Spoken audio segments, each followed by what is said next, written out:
మీ business ఏదైనా మీ ఊర్లో promotion చేయాలంటే అది సుమన్ టీవీతోనే సాధ్యం. ఇప్పుడే సంప్రదించండి. ఏ విధంగా సంకేతం పంపిస్తున్నారంటే, మరి కార్యకర్తలు గాని, నాయకులు వైసీపీ కార్యకర్తలు గాని, నాయకులు గాని ఏదైతే జగన్మోహన్ రెడ్డి గారి మీద ఇవన్నీ నేరాలన్నీ రుజువైనయి. శిక్ష కూడా అనుభవిస్తున్నాడు. బెయిల్ మీద బయటకొచ్చాడు. అతన్ని కావాలనే కేసులు ఇరికిచ్చారనో, లేకపోతే ఇంకోటనో ఆ వైసీపీ నాయకులు గాని, కార్యకర్తలు గాని ఇలాగ సోషల్ మీడియాలో గాని ఇలాగా మాట్లాడుతున్నారు. నిజంగా ఈరోజు ప్రజాస్వామ్యంలో మనం ఉన్నామని మేము చాలా సిగ్గుపడుతున్నాం.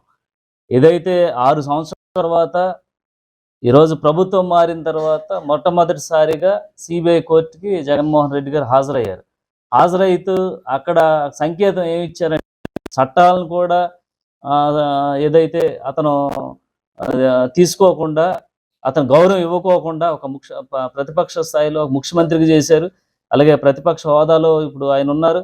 ఇక్కడ న్యాయస్థానానికి ఏ విధంగా గౌరవం ఇవ్వాలి అనేటువంటి ఒక ఇంగిత జ్ఞానం కూడా లేకుండా నిన్న జరిగినటువంటి వాయిదాకి వెళ్ళటం జరిగింది. పోలవరం నియోజకవర్గంలో మధ్యతరగతి కుటుంబం వారికి మన ఎన్డీఏ కూటమి భరోసా ఇస్తూ సిఎంఆర్ఎఫ్ చెక్కులు సుమారు 4,97,00,000 రూపాయలు ఈరోజు పోలవరం నియోజకవర్గంలో ఉన్నటువంటి నిరుపేద కుటుంబాలకి ఆసరాగా అందించడం జరిగింది. ముందుగా ఏదైతే మేము సిఎంఆర్ఎఫ్ చెక్కులు పెట్టినటువంటి 15 రోజులకే చెక్కులు అందించినటువంటి చంద్రబాబు నాయుడు గారికి, పవన్ కళ్యాణ్ గారికి పోలవరం నియోజకవర్గం తరఫున హృదయపూర్వక కృతజ్ఞతలు, ధన్యవాదాలు తెలియజేస్తున్నాను.